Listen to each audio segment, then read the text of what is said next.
अन्नदाता, पग पग पर है संग तुम्हारे अन्नदाता। लहू किसानों का बन के पसीना सींचता है धरती का सीना। मेहनत का तेरी हक दिलवाने, नई तकनीक नई खोज बताने। पशुधन को गुणवान बनाना, पौध सुरक्षा को सिखलाना, खेती के सब गुर समझाने, भारत का सरताज बनाने। आठों पहर है संग तुम्हारे अन्नदाता, अन्नदाता। नमस्कार, मैं शालिनी आप सभी दर्शकों का अन्नदाता कार्यक्रम में स्वागत करती हूँ। हर रोज की तरह कार्यक्रम में हम एक बार फिर से लेकर के आए हैं खेतीबाड़ी से जुड़ी हुई बहुत सी लाभकारी जानकारियां। तो चलिए सबसे पहले देखते हैं कि क्या है विशेष आज के कार्यक्रम में। सूरजमुखी के अधिक उत्पादन देने वाले किस्में और वैज्ञानिक बुआई तकनीक। आंवला के उत्पादन बनाकर कैसे कमाएं अच्छी आमदनी।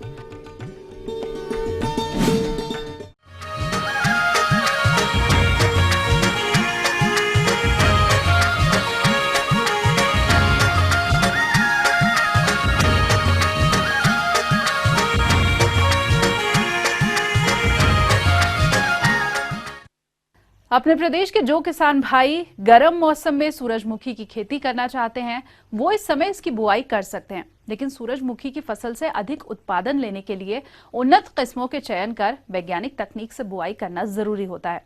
तभी आप इस फसल से अधिक उपज प्राप्त कर सकते हैं। तो कैसे करें सूरजमुखी की बुआई, इस बारे में अपने सुझाव दे रहे हैं त्रियोद कृषि महाविद्यालय ढोली जिला मुजफ्फरपुर के कृषि वैज्ञानिक डॉक्टर RS सिंह।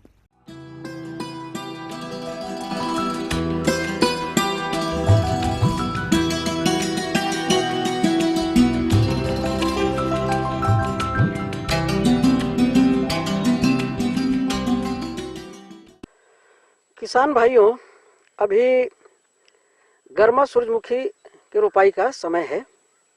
वैसे सूरजमुखी एक ऐसा फसल है जो किसी भी मौसम में इसको लगाया जा सकता है, इसीलिए सूरजमुखी को सभी मौसमों की फसल कहा गया है। तो इसका सही समय 15 फरवरी से 15 मार्च तक का है गर्मा फसल के लिए। भूमि एवं खेत की तैयारी। सूर्यमुखी की खेती सिंचित बलुई भूमि से लेकर उच्च जल धारण क्षमता वाली मटियार भूमियों तथा हल्की अम्लीय से लेकर हल्की क्षारीय 6.5 से 8.5 pH भूमियों में की जा सकती है, परंतु अच्छी सिंचाई व अच्छे जल निकास वाली जीवांश युक्त भारी भूमियां सूर्यमुखी के लिए सर्वोत्तम पाई जाती है। तो किसान भाई, सबसे पहले अगर आपको सूरजमुखी लगाना है तो खेत की बहुत अच्छी तैयारी करें।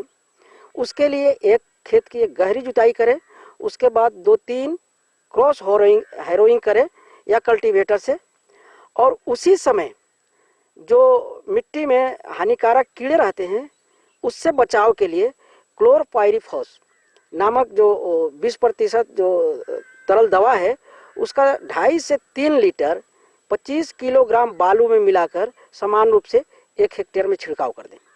उन्नत प्रजातियां। सूर्यमुखी में संकुल तथा संकर दोनों प्रकार के प्रजातियों की बुआई की जाती है। अपने प्रदेश में खेती के लिए अनुशंसित प्रभेदों का विवरण निम्नवत है। उसमें कुछ जो उन्नत प्रजातियां हैं 2 तरह की हैं। एक है कंपोजिट जिसको संकुल बोलते हैं, एक हाइब्रिड है जिसे संकर बोलते हैं। तो कंपोजिट के अंतर्गत जो संकुल प्रजाति है उसके अंतर्गत कुछ वैरायटी है, अच्छी वैरायटियां हैं। उनका नाम है मॉडर्न, पाराडेविक, सूर्या, CO1 इत्यादि। और जो हाइब्रिड वैरायटीज हैं जो अच्छी वैरायटी अच्छी उपज देती हैं उसका नाम है KBSH1, KBSH44, MSFH1, MSFH8, MSFH17। ये सब बहुत अच्छी वैरायटियां हैं और बहुत उपज अच्छी देती हैं। बीज एवं बुआई।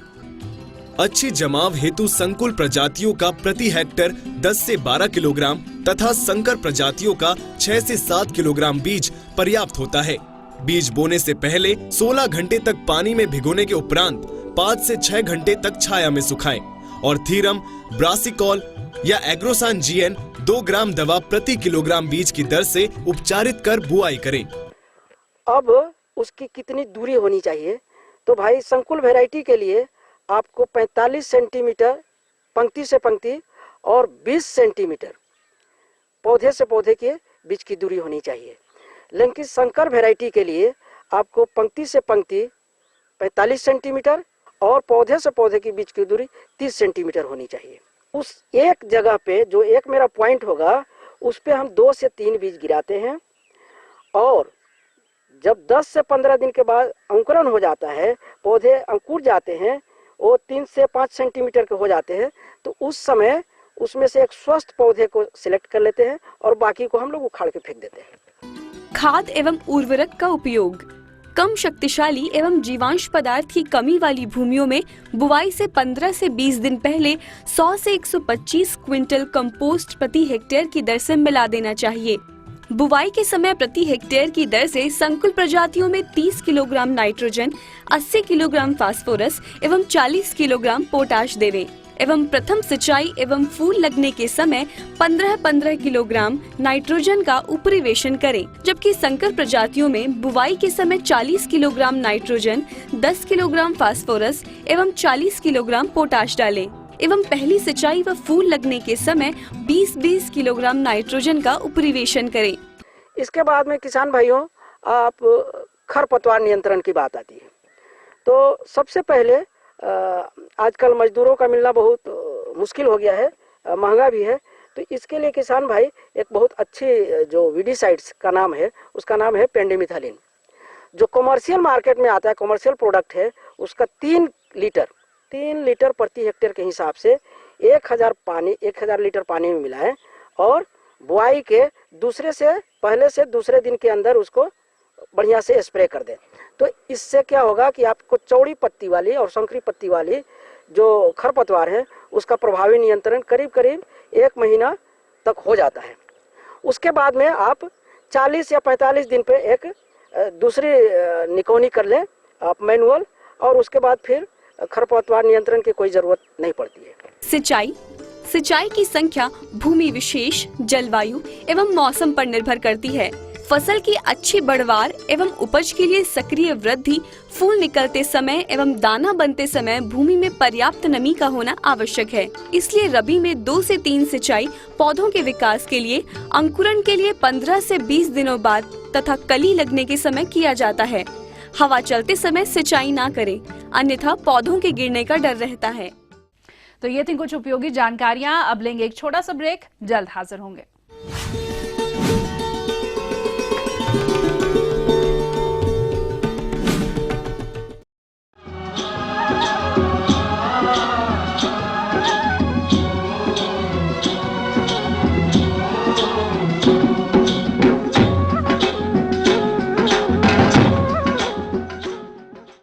ब्रेक के बाद एक बार फिर से आप सभी दर्शकों का अन्नदाता कार्यक्रम में स्वागत है और चलिए अब बढ़ते हैं अगली प्रस्तुति की ओर।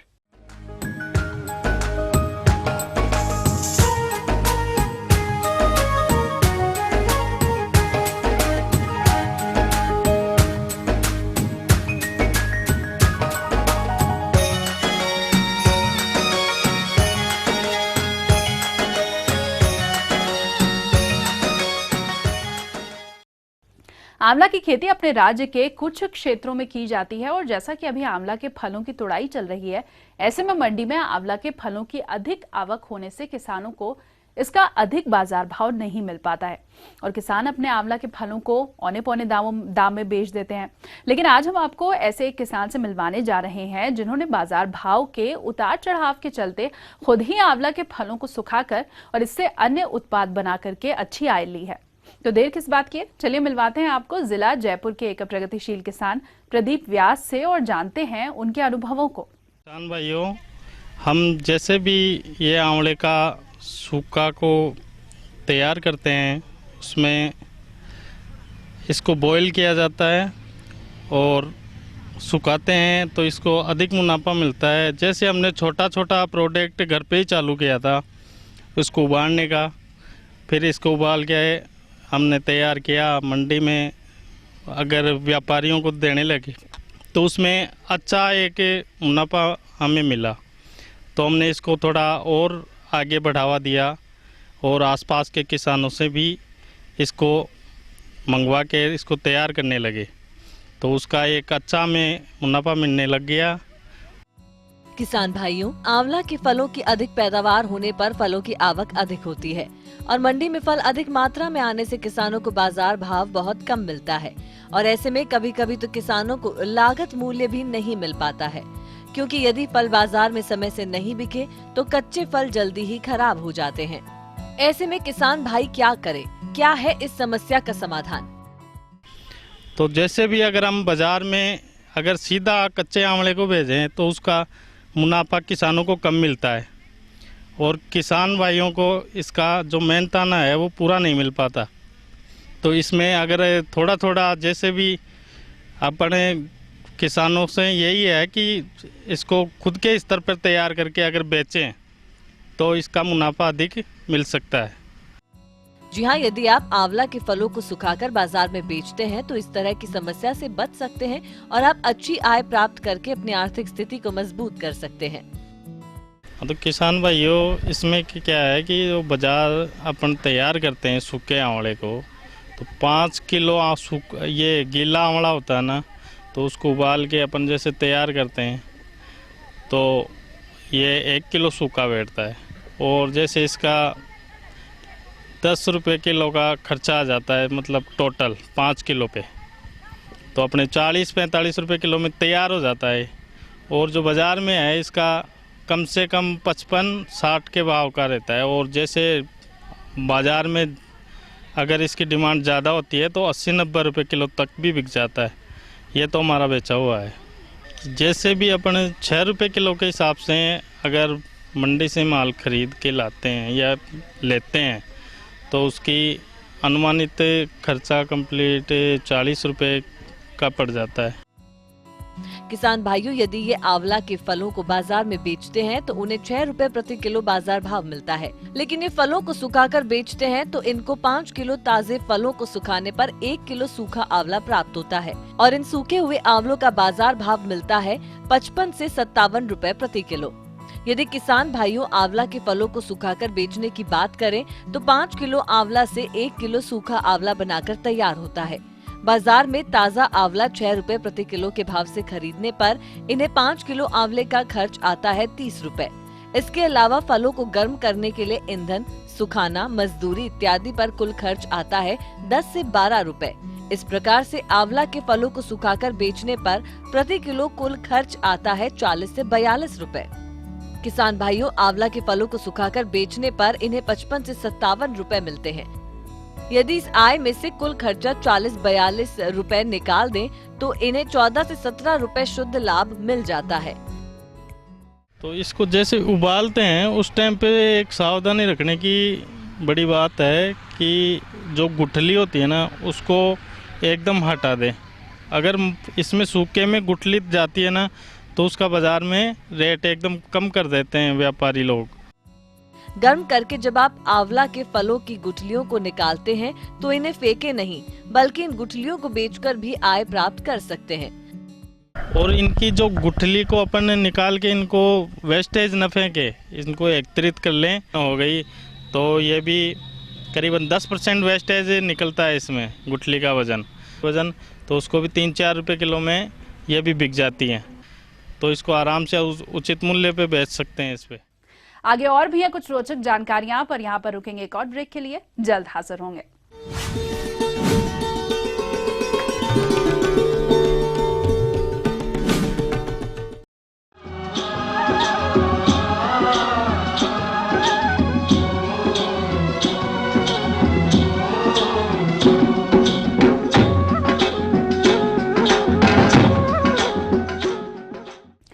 ब्रेक के बाद आप सभी दर्शकों का एक बार फिर से स्वागत है और चलिए अब रुख करते हैं अगली कड़ी की ओर।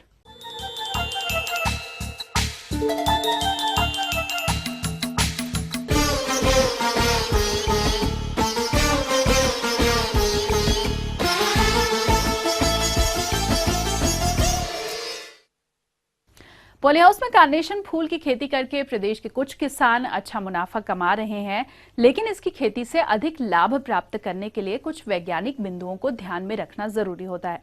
तो पॉली हाउस में कार्नेशन फूल की खेती करते समय कौन कौन से आवश्यक कार्यों को करना है, आइए जानते हैं पुष्प वैज्ञानिक डॉक्टर सीताराम धीमान से।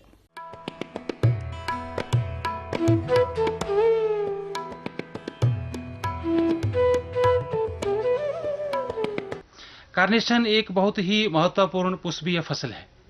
इसकी खेती जहां वातावरण अपेक्षाकृत ठंडा रहता है की जाती है।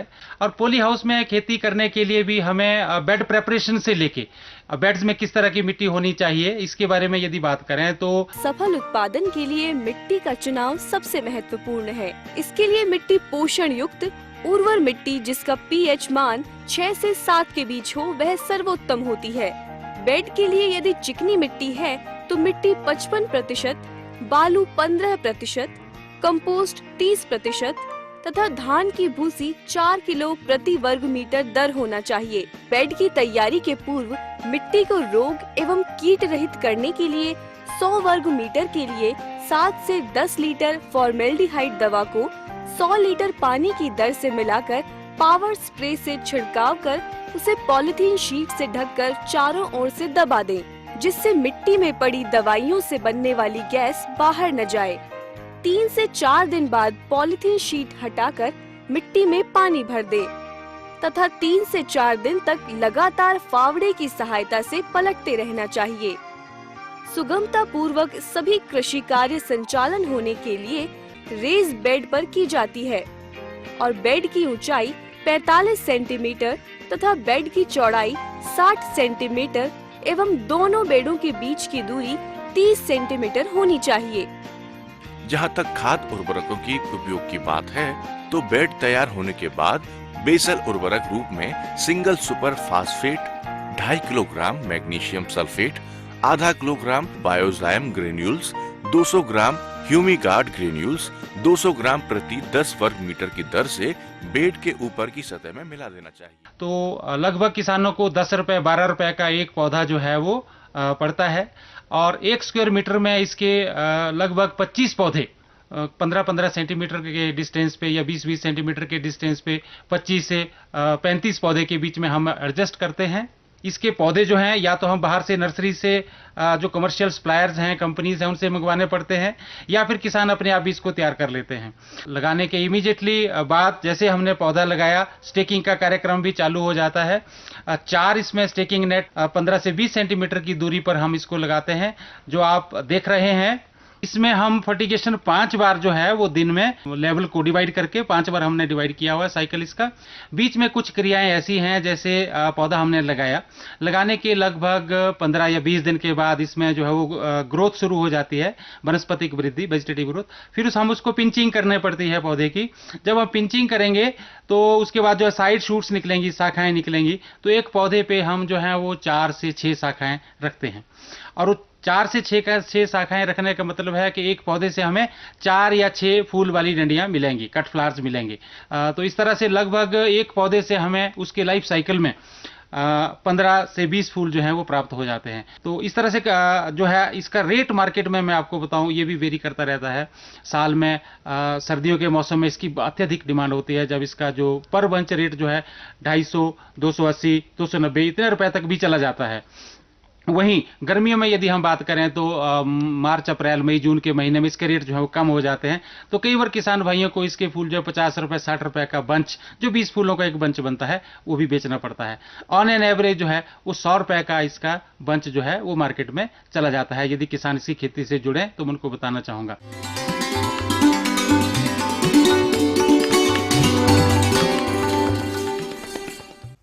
अन्नदाता हेल्पलाइन निःशुल्क फोन संपर्क सेवा के माध्यम से आपके द्वारा पूछे गए कृषि से जुड़े हुए प्रश्नों में से एक या फिर 2 महत्वपूर्ण प्रश्नों को हम अपने कार्यक्रम में शामिल करते हैं और इसी के तहत आज का चयनित प्रश्न और उसका जवाब इस प्रकार है।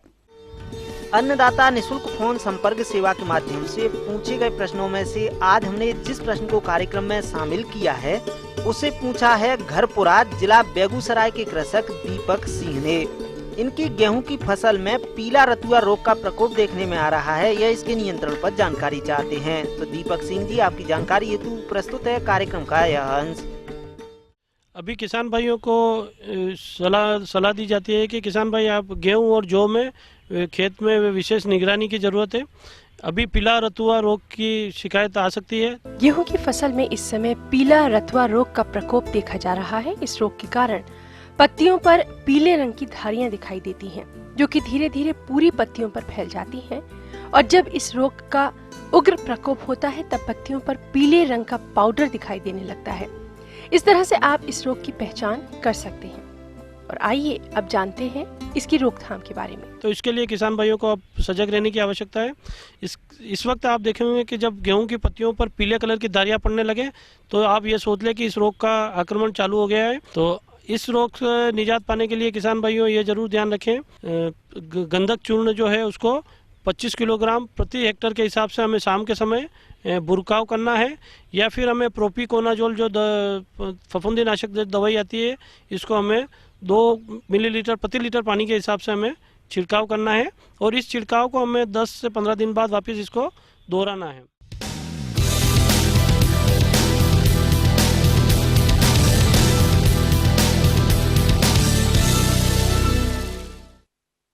राज्य की विभिन्न मंडियों में कृषि उत्पादों के चढ़ते उतरते बाजार भाव की संक्षिप्त जानकारी इस प्रकार है।